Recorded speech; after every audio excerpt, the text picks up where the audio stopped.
Today on Rappler.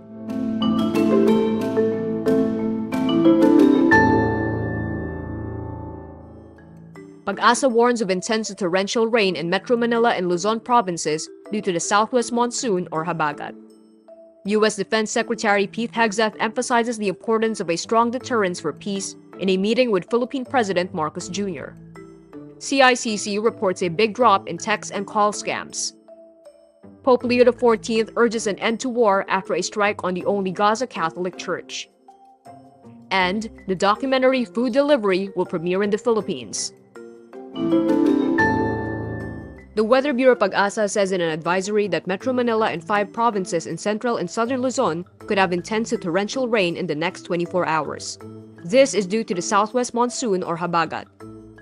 PAGASA also updated its 11 a.m. rainfall outlook to include 4 Visayas provinces, Antique, Iloilo, Guimaras, and Negros Occidental, which may now experience moderate to heavy rain earlier than previously predicted.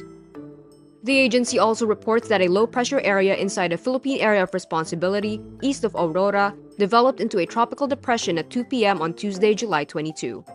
Its local name is Dante as the country's 4th tropical cyclone for the year. Meantime, Malacanang says President Marcos, who is currently on an official trip to the U.S., was reportedly dismayed after hearing that government workers were setting up sauna materials in public areas while many communities were still dealing with heavy floods. A statement from the executive secretary says, quote, "Let me be clear, all sauna-related preparations are hereby ordered immediately suspended." United States Defense Secretary Pete Hegseth emphasizes the importance of forging a strong shield of real deterrence for peace in a meeting with Philippine President Ferdinand Marcos Jr. in Washington. Hegseth also reaffirmed that the Mutual Defense Treaty applies to the South China Sea, saying, quote, "Asia-Pacific is our priority theater, and the United States is committed to achieving peace through strength and willing to work with all nations who share this desire in the region." Marcos is in Washington, D.C. from July 20 to 22 for his first visit to the White House under the second Donald Trump presidency. He also met with Secretary of State Marco Rubio ahead of the White House meeting, which is set to happen on July 22. Trump's reciprocal tariffs are expected to be top of the agenda after the U.S. president increased the rate, which could be imposed on Philippine products from 17 to 20%. The Cybercrime Investigation and Coordination Center, or CICC, reports a massive decline in SMS and voice call scams in Q2 of 2025 compared to Q2 of 2024. However, malicious links found on social media and messaging apps such as Viber and Telegram increased quarter over quarter. The data comes from Gogoluk's Who's Call app, which blocks spam, scans URLs, and flags scam numbers using its database and user reports. For comparison, Telco Globe reported 2.74 million scam texts in the first half of 2024, down from 4.85 million during the same period in 2023. CICC Deputy Executive Director Renato Paraiso proposed stricter measures to curb scam calls and texts, limit how many SIMs a person can register. He also cited the ongoing sale of pre-registered SIMs on Facebook Marketplace, which may still be used for illegal activities. While scams through traditional texts and calls have gone down, scammers seem to have shifted to Facebook, other social media platforms, and messaging apps such as Telegram and Viber. Pope Leo XIV calls for an end to barbarity of war. This as he spoke of his profound pain over an Israeli strike on the sole Catholic Church in Gaza on Sunday, July 20.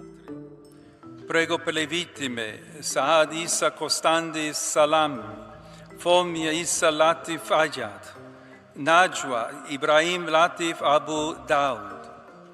Alla comunità internazionale rivolgo l'appello a osservare il diritto umanitario e a rispettare l'obbligo di tutela dei civili, nonché il divieto di punizione collettiva, di uso indiscriminato della forza e di spostamento forzato della popolazione. Speaking after his Angelus prayer, Leo read out the names of those killed in the incident. 3 people were killed and several others hurt, including the parish priest, in a strike on the Holy Family Church compound in Gaza City on Thursday. Meantime, the Vatican says Palestinian President Mahmoud Abbas, who leads the internationally recognized Palestinian Authority, had phoned the Pope on Monday, July 21. The documentary Food Delivery Fresh from the West Philippine Sea will premiere in the Philippines this July. Voyage Studios says it will only have a one-day screening on July 27, 7 p.m. at the Cinema 7 Dolby Atmos R3 at the Power Plant Mall in Makati City. Voyage Studios advises early registration with limited slots given on a first-come, first-served basis. The Philippine premiere comes shortly after the Movie and Television Review and Classification Board granted the documentary an exhibition permit and approved it for public viewing. The documentary tells the story of Filipino fisherfolk, the Philippine Coast Guard, and some Navy personnel as they deliver food and aid to communities while facing rising tensions at sea. It follows the journey of fisherman Arnel Satam, who was once tailed by the China Coast Guard near Scarborough Shoal. And that's today's wrap. I'm Kara Oliver. Thank you for watching. Click the link below for the full story.